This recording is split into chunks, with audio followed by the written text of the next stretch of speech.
वैसे इस दुनिया में लड़की होना ही जीवन को काफी कठिन बना देता है। और जब आप दिखने में अच्छे ना हो, पढ़ाई लिखाई में भी अच्छे ना हो, तब सोचिए कठिनाई का लेवल क्या होता होगा। संध्या बचपन से ही पढ़ाई लिखाई में कमजोर थी। रंग उसका सांवला था, नाक नक्शा भी बाकी लड़कियों की तुलना में इतना खास न था। ऊपर से भगवान ने दांतों की बनावट भी टेढ़ी मेढ़ी दी थी। जब संध्या छोटी थी तो बचपन में स्कूल के बच्चे चिढ़ाते, बड़ी हुई तो गली मोहल्ले के लोग उसे देखकर मुंह फेर लिया करते।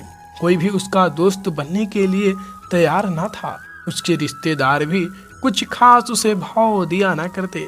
बस एक उसकी माँ ही थी जिसे उसके सूरत या लुक्स से कोई फर्क नहीं पड़ता। माँ संध्या से और संध्या माँ से बेहद प्यार करते। दुनिया भर की आलोचनाओं को सहने की शक्ति थी माँ संध्या के लिए। जब कोई उसे डफर बोल देता या जब कोई उसे बदसूरत बोल देता, जब संध्या को शादी के लिए देखने आए लोग उसे बिना पसंद किए लौट जाते, यहाँ तक कि जब खुद के पापा ही उसे मनहूस बोल देते, तब माँ ही तो थी जो उसे समझाती कि लोगों के बोलने से क्या होता है, तू तो मेरी प्यारी बेटी है। भगवान के किए इतने सारे अन्यायों के बावजूद संध्या जीना सीख गई थी। वह खुश रहना सीख गई थी। जो भी गिने चुने लोग उससे बातें करते, उन्हें चुटकुले सुनाकर हंसाया करते और खुद भी ठहाके लगाकर हंसा करती।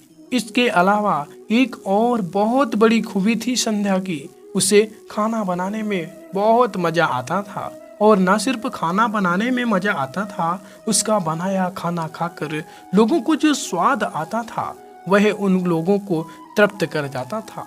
और यह उसमें अपने आप तो नहीं आया था।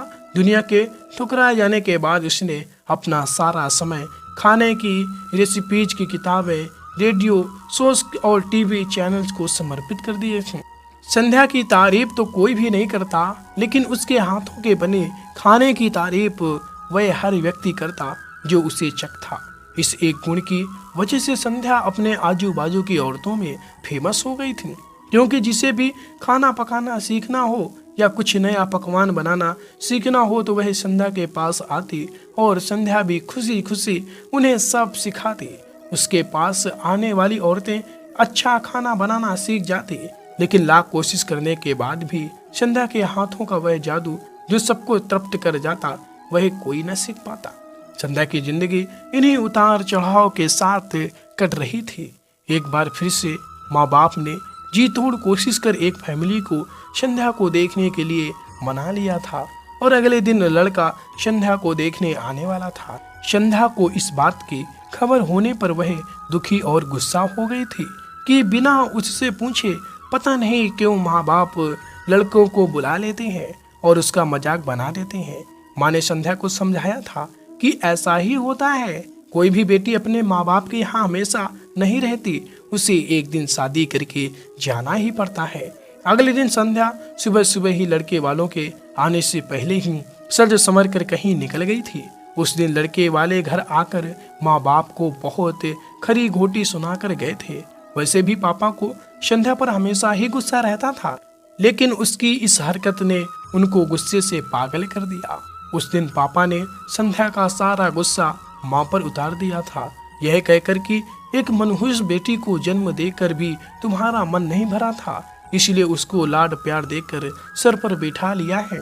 हमेशा अपनी बेटी के बारे में गलत बोलने वालों से नाराज रहने वाली माँ आज खुद संध्या से नाराज हो गई थी और वह अब संध्या के घर वापस आने की बेसब्री से राह देख रही थी ताकि अपना गुस्सा उस पर उतार सके। सूरज ढलने से पहले संध्या घर लौट आई थी। उसके चेहरे पर एक अजीब सी खुशी थी। हाथों में एक चेक था और एक सर्टिफिकेट था। संध्या माँ से कुछ कहना चाहती थी, लेकिन इससे पहले कि संध्या अपने मुंह से एक भी शब्द कह पाती, माँ ने उसे खरी घोटी सुनाना शुरू कर दिया। गुस्से में माँ बोलते बोलते इतना कुछ बोल गई कि संध्या ने कभी सपने में भी नहीं सोचा था। माँ ने कहा, माँ की सभी लोग सही थे, तू सच में मनहूस हो, तुम्हारी वजह से हर कोई परेशान है। अच्छा होता जो तुम पैदा होते ही मर जाती, यह दिन ना देखना पड़ता हमें। गुस्से में बड़बड़ाती और सब्जियां काट रही माँ ने एक बार भी संध्या की तरफ नहीं देखा था। संध्या माँ की बातें किसी पत्थर की मूरत की तरह सुन रही थी। पत्थर की ऐसी मूरत जिसके शरीर में तो जान ना हो, लेकिन आंखों से आंसू की धारा बह रही हो। संध्या ने माँ से पूछा, माँ क्या सच में तुम भी चाहती हो कि मैं मर जाऊं? क्या इतनी बुरी हूं मैं माँ? अभी भी गुस्सा सर पर सवार होने की वजह से माँ ने कह दिया हाँ। बिना एक पल भी सोचे संध्या ने सीधे अपने कमरे में जाकर कमरा अंदर से बंद कर लिया था। 1-2 मिनट बाद गुस्सा थोड़ा शांत होने पर माँ को अपनी गलती का एहसास हुआ तो संध्या के रूम की तरफ गए। उन्हें पता चला कि संध्या ने रूम को अंदर से बंद कर लिया है। गुस्से में कुछ कर ना ले, इसलिए माँ ने तुरंत पापा को इस बात की खबर दी। दोनों ने काफी दरवाजा खोलने की कोशिश की, लेकिन जब नाकामयाब रहे तो दरवाजा तोड़ दिया। अपने स्कार्फ से फांसी का फंदा तैयार कर संध्या पंखे से लटक रही थी। ज्यादा वक्त नहीं हुआ था, वह सिर्फ बेहोश हुई थी। माँ पापा ने तुरंत उसे पंखे से अलग किया और बेड पर लेटाया। पापा ने तुरंत डॉक्टर को फोन किया। तब माँ का ध्यान बेहोश पड़ी संध्या के हाथ में पकड़ी एक चिट्ठी और पास ही में पड़े 5 लाख के चेक और 5 स्टार होटल में शेफ की नौकरी के लिए कंफर्मेशन लेटर पर पढ़ी जो संध्या अपने साथ लाई थी। माँ और पापा ने वह चिट्ठी खोलकर पढ़ी जो उसने अभी अभी लिखी थी।